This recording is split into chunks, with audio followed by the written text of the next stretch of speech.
Ежедневно несколько катеров ГИМС выходят в акваторию Якутска для проведения рейдов. Но с каждым годом маломерных судов на реке становится все больше, и уследить за каждым из них невозможно.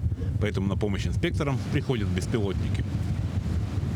Проток очень много, река у нас обширная, и побывать одновременно во всех местах невозможно. Поэтому только вид с высока полета мы увидим всю полностью обстановку и можем реагировать на ту или иную ситуацию. Поэтому данный вид контроля за водой, данный вид контроля за судовождением и вообще, в принципе, движением маломерного флота по протокам по реке очень сильно помогает реагировать на то или иное происшествие, даже элементарно контролировать движение судов. Для запуска беспилотника выбирается остров, с которого он поднимается в небо, и осуществляется осмотр территории.